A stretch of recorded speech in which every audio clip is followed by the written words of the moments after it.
Emily was young, full of life, and trusting. Richard was her uncle, twice her age, respected by all.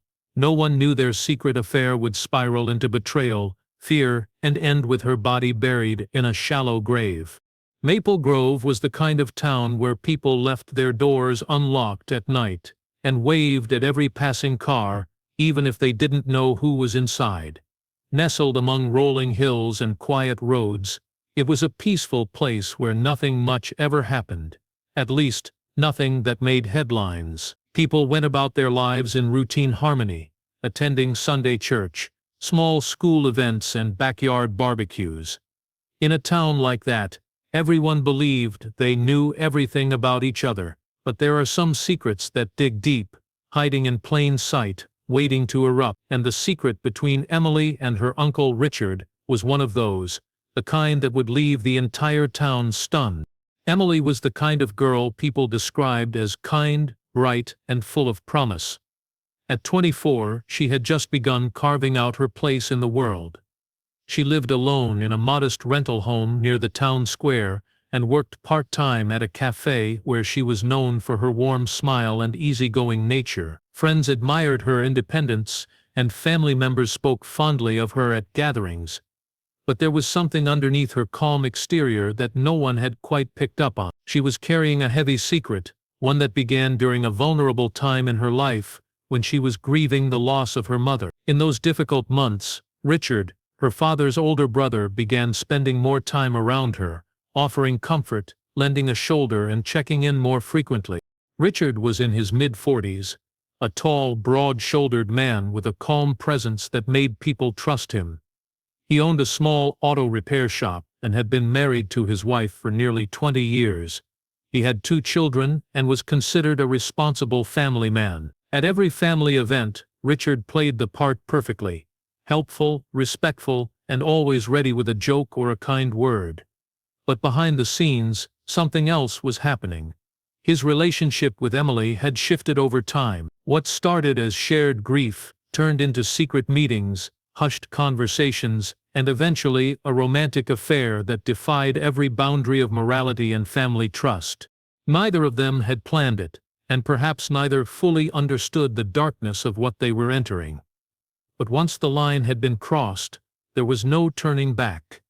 They began meeting late at night, often driving out of town to avoid being seen. They communicated through hidden apps, deleted messages, and secret phone numbers. Emily, at first, may have felt loved, seen in a way she hadn't been since her mother died. Richard made promises that he would leave his wife, that their love was real, that no one would understand but them, and for a time she believed it. But the weight of the secret began to crush her. She started keeping to herself more, missing work, and isolating from her closest friends. Meanwhile, Richard began to spiral, consumed by the pressure of maintaining a double life. No one in Maple Grove saw it coming, but the truth was inching closer to the surface, and when it would finally be exposed, it would do more than just break hearts. It would destroy lives. As the months went by, the once subtle cracks in Emily and Richard's secret relationship began to widen. What had started as a passionate and forbidden affair soon turned into a tangled web of lies, guilt, and suspicion. Emily's behavior started changing in ways that didn't go unnoticed by those around her. Once energetic and social, she became withdrawn and distant. She stopped attending get-togethers, ignored calls from friends, and rarely responded to messages. At work, her smile faded. She arrived late, left early, and often appeared distracted. Her co-workers whispered among themselves, guessing whether she was dealing with depression or some personal crisis. Only her best friend Lisa sensed something more. She had known Emily since childhood, and could tell that something or someone was pulling her apart from the inside. Lisa tried to confront her several times, but Emily always brushed it off, saying she was just tired or going through a rough patch. But her eyes told a different story, one of fear, pressure, and quiet desperation. Meanwhile, Richard wasn't faring any better. Once the dependable and steady family man, he began acting erratically. He stayed out late, gave vague excuses to his wife, and was often seen driving aimlessly at odd hours. At home, tension began to build. His wife sensed something was wrong. He was colder, inattentive, and easily agitated. He avoided family dinners and distanced himself from his children. In public, he tried to maintain his usual calm persona, but behind closed doors he was unraveling. The affair had reached a dangerous tipping point. Emily had started asking difficult questions. She wanted a future, not just fleeting nights filled with secrecy. She reminded Richard of his promises, to leave his wife, to come clean, to make things right. But Richard wasn't ready to give up his life, his family, and his reputation. He was terrified of what would happen if the truth came out. Emily's demands grew louder, and her patience thinner. She began hinting at exposing everything if he didn't follow through. That threat changed everything. To protect herself, Emily started collecting evidence. She saved screenshots of conversations, voice notes, and even took pictures during some of their secret meetings. She stored it all on a hidden folder in her phone, just in case. She confided in Lisa that she was in a relationship with someone she couldn't name, but she feared things might get dangerous. Lisa begged her to stop whatever she was involved in, but Emily didn't listen. She believed she could still fix things. She thought love was enough to change Richard. But Richard had entered a state of paranoia. He began checking Emily's social media constantly, afraid she would leak something. He scanned every text, every call, imagining betrayal at every turn. The idea of losing everything, his family, his business, his place in the community, consumed him. As Emily pushed harder for a decision, Richard began feeling trapped. The woman he once called his escape had now become a threat to the life he desperately wanted to preserve. And when someone feels like they're cornered with no way out, they often make the most terrifying choices. Chapter 3. The night Emily disappeared, the sky was overcast and heavy with rain. Streets glistened under dim streetlights, and the sound of thunder echoed through the distant hills. Emily had left the cafe early that day, telling her supervisor she wasn't feeling well. No one thought much of it. She'd been acting distant for weeks. She walked out wearing her dark green jacket and carrying her worn leather bag, the same one she always carried. That was the last time anyone saw her alive. When she didn't come home that night, her family began calling. Her father tried repeatedly to reach her, but the phone went straight to voicemail. By morning, concern turned into panic. Emily's car was found near the old abandoned train station on the outskirts of town. It was locked. The keys were missing. Inside, there were no signs of a struggle. Her wallet was untouched, and her phone wasn't there. Rain had washed away any footprints nearby, and the overgrown weeds around the area made tracking impossible. The location itself made no sense. Emily had no reason to be there. Her disappearance sparked immediate action. Flyers went up around town, her photo shared all over social media. The local news ran continuous updates. Police launched a formal investigation, and search parties formed with volunteers from every part of Maple Grove. People searched forests, creeks, and empty lots. Drones scanned the nearby woods.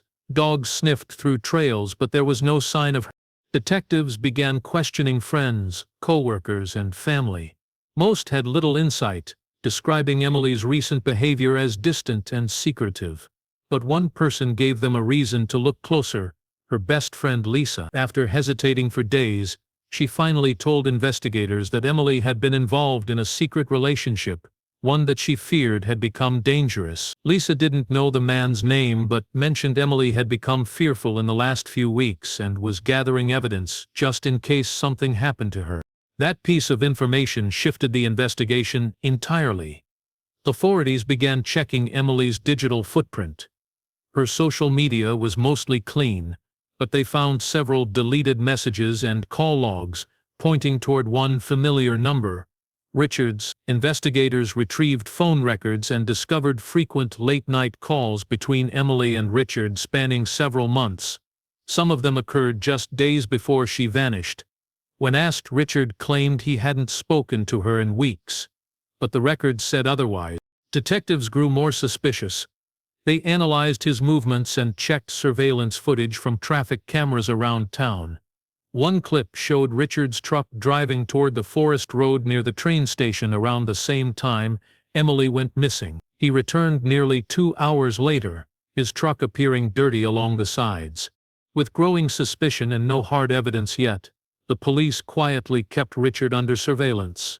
He appeared calm in public, but at night he paced his yard, took long drives alone, and stayed up late in his garage with the lights on.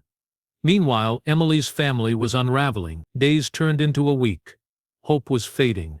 Everyone feared the worst but still clung to the chance that Emily might be alive somewhere, just waiting to be found.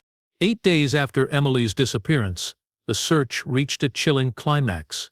A pair of hikers exploring a wooded area 5 miles from town stumbled upon something strange, a patch of freshly disturbed earth, covered by branches and loose leaves. The area was off the main trail, hidden behind thick brush. At first, they assumed it was the grave of an animal, but as they looked closer, a terrible smell filled the air. Fearing the worst, they contacted authorities immediately. Forensic teams arrived within the hour. The site was carefully excavated, revealing a shallow grave barely 2 feet deep. Inside lay Emily's lifeless body, partially wrapped in a blood-stained tarp. Her face was bruised, and her skull showed signs of a violent blow. Her clothes were soaked and torn, and her body had begun to decompose. Next to the grave was a pile of half-burned belongings, charred clothing fragments, a melted phone case, and the remains of a leather bag. Among the ashes, investigators recovered a SIM card, damaged but not completely destroyed. The discovery confirmed everyone's worst fears. Emily was dead, murdered, and hidden like trash in the woods. The town that once hoped she had simply run away now had to face a more horrifying reality. An autopsy revealed she had died from blunt force trauma to the head, likely delivered by a heavy object. Defensive wounds were found on her arms, indicating she had fought back. Time of death was estimated to be the night she went missing. With the scene processed, attention turned fully to Richard. His truck was brought in for forensic testing. Soil samples taken from the tires matched the dirt found at the burial site.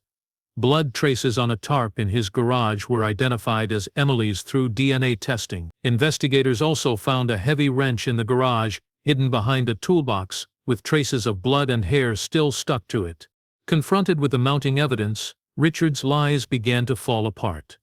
He initially claimed the wrench was old and hadn't been used in months, but the blood on it told a different story. Investigators also recovered deleted messages from his phone with GPS timestamps, placing him near the gravesite. His internet history showed searches about deleting phone data and destroying SIM cards. When asked again in a formal interview, his demeanor cracked. He became agitated, shifting blame, claiming he had only gone to meet Emily that night to end things peacefully.